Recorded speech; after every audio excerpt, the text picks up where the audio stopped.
No, it's probably not normal to need Viagra to get up with your hot girlfriend. So then they find out that, oh my, it's actually porn. Nerve cells connect to wire in Pavlovian, super Pavlovian memories of your addiction.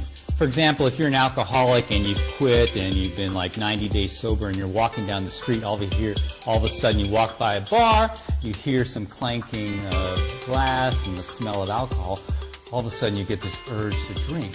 It's activated these unconscious memories that are powerful. This is Private Matters. I'm Max van Praag, and here on Private Matters we talk with people about relationships, about intimacy, about sexuality. How can you make your relationship better, happier, healthier? We have had a show earlier on about virgins over 30 years old, and in this show we touched upon the problem that some people don't go out, don't show their colors, they're addicted to porn, they're sitting at home.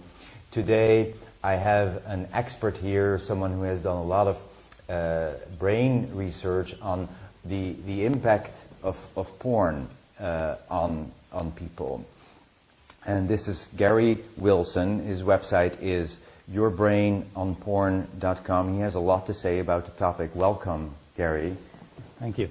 Great to have you here. It's great to be here. Yeah, so this show is about relationship and about connecting with real people. And you know something about a problem that arises that's actually an obstacle in our relationship with people, which is people, men in particular, and particular young men sitting in front of the computer and masturbating to pornography. Yeah, what's going on is, as we know with the rise of the internet, we now have, of course, internet porn, high-speed internet porn. And what I have been seeing, because so many websites linked to mine where guys are discussing this, is that they are finding the screen much more exciting than the real thing. In other words, they are becoming compelled by the screen, just like young guys are being compelled by video games. These young guys are also being compelled and more interested in internet porn than they are real women or real partners. And they are concerned. And so they may have been using internet porn since they're 12, and now it's 17, and they're going out on their first date, and they take their clothes off, and they can't get it up. And they're going, oh my God, what's wrong with me? Then they do a search, and they find out those years of brain training have trained their brain to need to sit and watch and be a voyeur and need a certain level of stimulation in order to get sexually excited. That's when they make a change. And so what this problem is, it's a problem of being hooked on what is artificial rather than what is real. Thank you. So you have them get off porn, and it takes about 2, 3, 4, 5 months of no porn, and interesting enough, no masturbation, because they're so desensitized. I don't know why that is. And slowly their sexual performance comes back, their erections come back. As they are abstaining from porn? Yeah, they have to abstain from it or they'll never return to normal. They'll have ED, I guess, for the rest of their life. Some have had ED for 10 years. Let's define addiction. How often is addiction? What if somebody watches porn once a week? That may not be addiction. Let's define it for the viewer here. Well, you can't define. Addiction is the continued use in spite of negative consequences. So here's the problem, is if you continue to use, and you started at age 11 using porn every day, high-speed porn, and you're 20, and you've used it every day, you don't know the negative consequences until you stop. And so that's what's so surprising for these thousands of guys, is that once they stop, they have more energy, their confidence goes up, their social anxiety goes away, their interest in real girls go up, and for many of them, because the reason they quit is because of erectile dysfunction, that also remits. So if you don't know, if you never stop, you don't know what the negative consequences were. You just assume that's how you are.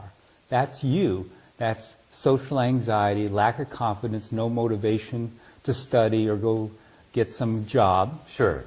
But is porn bad in every way? Or does porn have actually something to offer? Porn cannot be defined because what we're talking about is the reward circuitry, which is an ancient circuitry in the middle of the brain, and it doesn't know what porn is. It only knows levels of stimulation. So for one person, they may be looking at feet, and that stimulates them. And another person, they might be looking at bestiality, and that stimulates the fetish. them. Yeah. Or another person, for example, we had this one gentleman who only looked at swimsuit models. Now, is that porn? Most people don't think so. But he looked through 2,000 to 3,000 pictures per masturbation session. Wow. Maybe 2,000 to 3,000 pictures per masturbation So session. he needed click, click, click, click, click, several windows open, several tabs, clicking through them all, looking at them. That's the stimulation he ended up needing in order to get sexually excited. So are people in swimsuits porn? Probably not. No. It's the How level easy of is it? stimulation Sure. that causes brain changes, that leads to dysfunctions. So you can't really define even what porn is anymore. No, but if you're using it in a way that you always need more, I mean, I think that's an aspect of addiction. That Escalation. You always need more, like a bottomless pit. Then you are in an addictive cycle. But for some people, watching a particular erotic or porn movie may open up new doors in their relationship for people to look at that. So it's how you use it. It's how you use it, but another big aspect is how it's delivered. So we can't use the word porn anymore. We can use porn, and then we can use high-speed internet porn. That's a completely different animal, and that's the only one I deal with. I don't deal with people sitting around and watching Playboy or people going to the local theater and watching it. These are kids I say because they're in their teens, adolescents, and they have trained their brains on high-speed porn. High-speed means they don't have to sit there and wait for 10 minutes for one picture to download. Instead, they have high definition, several tabs open, clicking between the tabs, fast-forwarding to their favorite part, and then when their excitement starts to drop, they click open another window for a new genre that will jump and get their excitement going up. This could not be done before high-speed internet porn, and this is the brain training that's going on. So the discussion for me is high-speed internet porn and how that differs from everything before. Because look at it. We've had written words. We've had pictures. Were they addictive? Put them together. You have Facebook, and now you have the ability to click, click, click, click, click, and people are getting addicted to words and pictures. Yes. So it's a different type of medium with a different type of delivery. Gary, you're coming to this as a therapist, right? No, I'm not a therapist. You're not a therapist. I'm a physiology and pathology teacher who got drugged into this. I see. Not wanting to do anything with it. This is an area of research. Yeah, so I taught anatomy and physiology for about 20 years, and of course I taught neurobiology many, many times. About 12 years ago, I met my wife, and my wife, we wrote some books together, and they had to do with the neurobiology of sex, bonding, and all those events occur in the reward circuit, and that's the same place that addiction occurs, where the reward circuit changes. So I became very familiar looking at all the science and the abstracts and the research of this area. And you collected all of this on this website called Your Brain on Porn. Your Brain on Porn. Not actually. What happened is about 6 years ago on my wife's site, which was about sexuality and couples, all of a sudden Google put together the words sex and addiction and orgasm, and these guys started showing up on the forum and saying, we're addicted to porn, or I have erectile dysfunction, what do we do? And my wife, who was running the forum, says, I don't know. And since Google put those posts together, more and more started showing up, and finally, we decided a few years into it to write a few articles about it. Well, then even more showed up, and eventually we wrote a few articles about guys recovering from erectile dysfunction, guys recovering from social anxiety by giving up porn, and then that site exploded. And my wife finally said, could you please organize all this material, because she has a very disorganized site, and put it over on a new site. And that's what we did. We put the guys' stories and the questions, and then things exploded. All of a sudden, my site became very popular, Your Brain on Porn, and I followed all the links back to the other sites that were linking to it. Virtually none of them were porn recovery sites. They were all sites where guys congregate, like pickup artist sites, or sex sites, or sports sites. Would you sites. consider your site as a porn recovery Yes, site? it would be. Also for people who have worked in the industry? No. It's only for guys who... Why not, actually? It could be. I mean, if you have been shooting as an actor, you've been shooting porn as an actor or an actress for most of your life, and I come to you. I say, don't come to me. Okay. This is for guys who are hooked on internet porn. Okay. It's not for... We don't even deal with people in the industry or the moral stuff. Or but there's like problems that. there too. You can recognize that. I guess I don't study that. Okay. I really know nothing about it. Okay. My focus is just simply guys, and I say guys as if girls aren't involved, but we only have guys who show up, yes. Males. So what I found out following these links, just to continue, is that it's huge. Followed these links, thousands of websites in about 40 different countries. Some of the threads were 10,000 posts long, and all these guys were pretty much discussing sexual dysfunction. They're in their late teens, 20s, and a few in their 30s. And they're saying, my God, I can't get it up anymore. I'm 25. What do you think the problem is? And then someone would put in a link to Your Brain on Porn, and they go, oh my God, that's me. So that was the big aha moment for me. I really saw that this might be a very significant problem for the younger generation. Especially younger men. Absolutely. Because here's the little thing, is we've had a few older men who in their 40s and 50s who have porn-induced ED. They give it up, their sexual function comes back. These guys can recover in 6 to 8 weeks. The older guys, 40 and 50. The younger guys can take 3, 4, up to 9 months to recover. And their testosterone's higher. And of course, we know how it is when you're 18. I mean, everything's a lot higher, if you know what I mean. And they take longer to recover. So the question is, why is that? Is because the difference between the two groups is these guys already had their sexuality. The older guys. The older guys already had sex and all their circuits developed before they started. They started it, got it. And well, the other ones, this is how they came to it. They came to it and did it for years before they even had a real relationship. What advice do you want people to know about this? Let's say people are watching and they are finding themselves watching porn every day and masturbating. What do you want to say to them? Well, the easy advice is to understand how it affects you, or to see if it has affected you, is to stop it.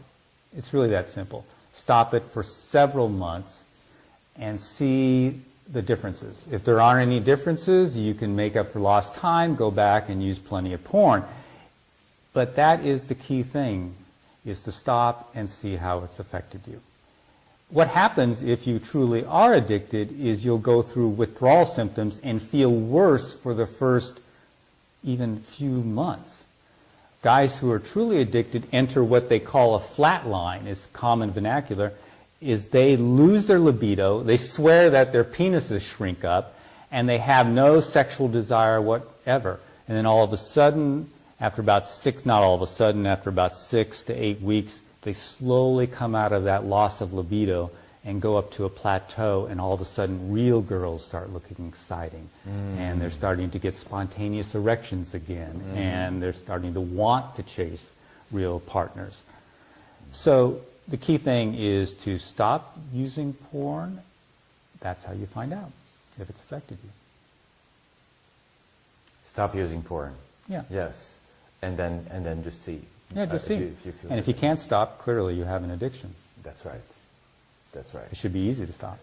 Now, there's a lot of people who are actually not single, but they're in a relationship, they're in a marriage, and they're finding, they are turning to porn.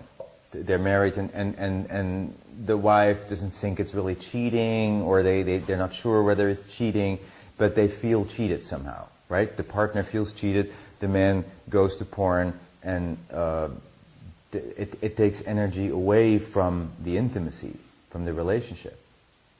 Can you comment on that?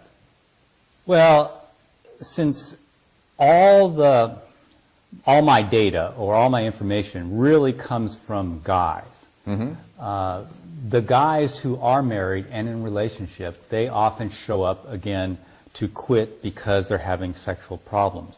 When they quit, they notice that all of a sudden their partner, who they thought was boring, is now exciting once again. As they take several weeks to eliminate the porn, they find them attractive again. And so that's the big thing we see. We don't often hear the stories of the women. Occasionally women will show up and write and say, oh, he's so into porn, he doesn't get excited for me. But the guys see a big difference, and they're very happy about it, to have a renewed relationship. They do. Yeah. If they make the decision to stop. Yeah, and that's the thing, is we see not so many in their 40s and 50s. It's mostly the young guys who are showing up. So, have you talked to people in the porn industry, or to producers, or I was actually thinking about inviting people from kink.com to our conversation, and just have them hear what's the other side of what they're doing, what's the result of what they're doing. I mean, they're in their own vision of producing this, and it's financially very rewarding. It's good for those people, I think, to hear what you have to say. They may not want to listen, but yeah, I mean, I don't have any moral qualms about porn. It was, 5 years ago, it was like, porn, I don't care. And I don't care. I don't care what anyone does. So it's not in my background. I have no religious background. So I wouldn't have a debate with anyone. I'm fine with everyone doing whatever they want. My concern was to fill a gap. And there's a gap of knowledge, a huge one, between what is being said and the reality. So what I mean is, what's being said is that no amount of porn can cause problems. There's no such thing as porn addiction. Using porn consistently cannot cause a problem. Well, this is false. It's clearly false, because we have tens of thousands of guys who are eliminating a single variable, porn use, and seeing tremendous benefits. So clearly, it is causing problems. So the big gap, the big meme out there is that it can't cause problems. Yes. And if there's any objection to porn use, I don't have an objection, but if there is one, it has to be based on something moral or religious. So the huge gap is filled in, and the young guys show up and they say, oh my God, I was told that porn was healthy. So here's the way they think. They think masturbation equals healthy, okay? Since masturbation and porn are synonymous for this younger generation, that means porn is healthy. And since you're young and you don't think things through, you think, well, more is more healthy. Sure. And that's where they end up using a lot.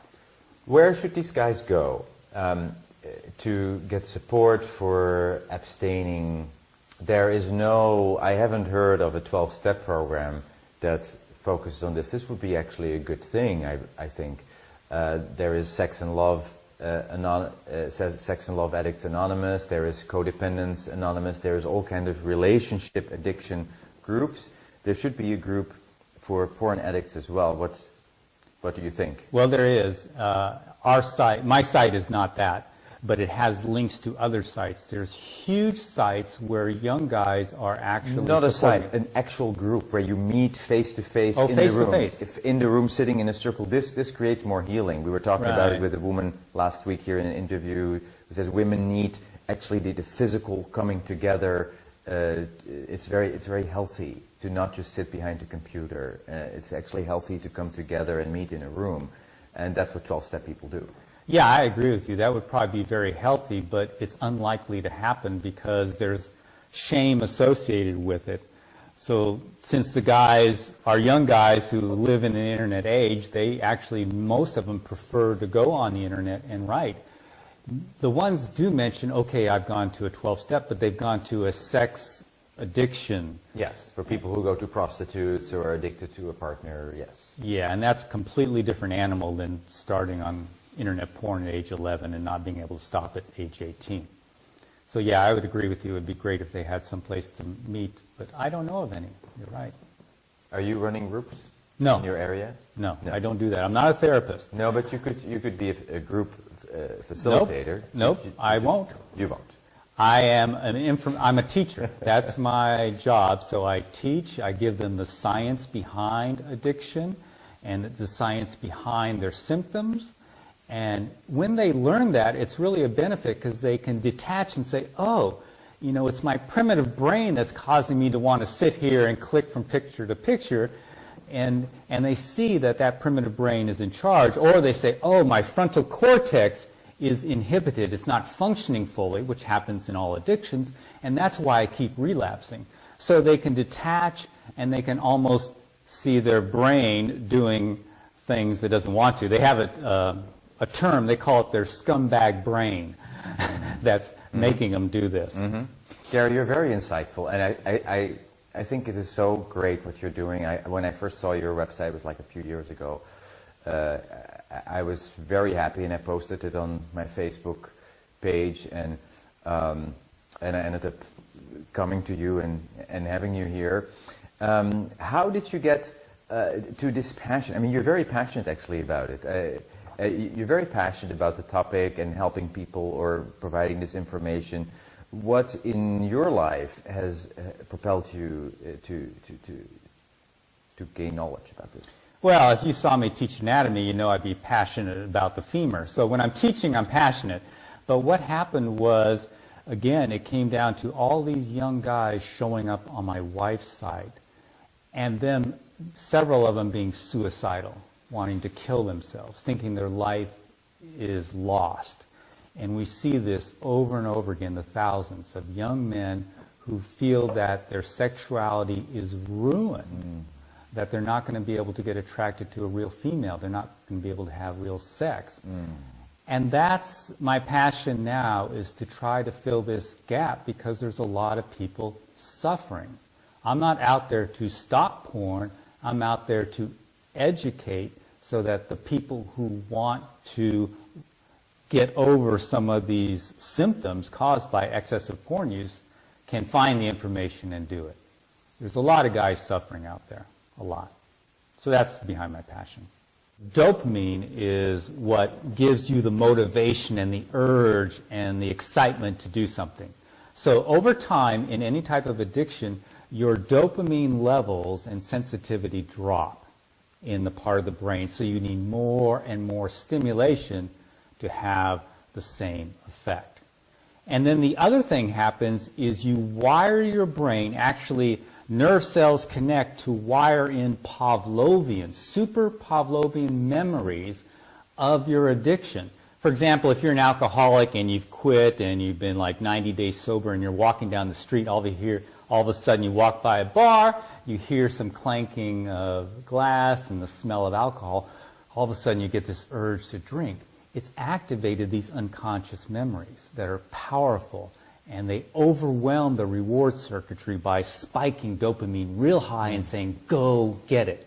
So what you have is a double-edged sword, low dopamine and less pleasure in everyday activities, and yet super high spiking of reward for that one single thing that you became addicted to. And that is the nature of addiction. And the final change is the higher part of our brain becoming weaker, so we have less willpower. It's called the frontal cortex. So those things working together are the center, the main attributes of all addictions. Very clear. You really understand addiction. It's very, very clear how you just explained that. Yeah, well, if we look at the traditions of what people have done, as you said, connecting with other people, that's a big one. And it replaces these needs because yes. they're in solitude. The addiction flourishes in solitude, in isolation. Exactly. And what happens is you have dopamine, and so once you get off the addiction, your dopamine drops even further. Now you're craving things, and the one thing that will do it is your addiction. But now you can replace that reward with human contact. So that's one big thing, socialization. We tell guys you've got to socialize. The next thing is exercise. Exercise actually elevates the dopamine, and it makes more what are called dopamine receptors in the brain. Another thing that occurs is meditation. Meditation increases dopamine too and keeps the levels high. So those are some of the things that I would you can do. add one, also creative expression. Yes. Art, music, making beautiful things, especially for those that are artistically inclined, really helps you connect with your own beauty, with your own essence, and takes away the need for those addictions, for drama. It's very powerful. Yeah, because addiction is really replacing the natural rewards. We don't have a reward circuit that evolved for addictions. It evolved for natural rewards, which were all those things you just discussed, along with food and sex and other things. And what these guys find out is once they stop that addiction, those creative things actually come and rise up. They say, oh my God, I'm starting to write again. I'm starting to play my musical instrument again. I've started to program. I'm going out and doing this and that and dancing. So those things just naturally rise as a replacement for the addiction. So can porn addiction be healed? Yes. Yes, absolutely. Absolutely, porn addiction can be healed. Absolutely. And I think guys have a better appreciation. They've gone through it, they get off it, and they now see how great real life is. And that's where you get true sex positive, is now sex or interaction with a real partner becomes much more satisfying than it was before. So Gary, we've been talking with you. Can people actually contact you? Can they find you, or do you not want people to contact you? Well, everything I know is on my website, and so it's a well-organized website. There's video presentations that describe everything. So if they go to yourbrainonporn.com, they can find all the information. It's a secular site. There's no advertising, nothing, no monetary anything. And they can also find links to other forums where guys are recovering from porn. What a gift, Gary. Thank you for all the work you've done, for giving people hope that they can get out of, because you said men wanted to kill themselves. Yes, because it was that bad. This is a really bad addiction, and there is hope. You can get completely sober from porn addiction. Thank you for everything you do. And this is the end of our episode today. This was Private Matters. I am Max van Praag. Thank you for watching, and we'll see you next time.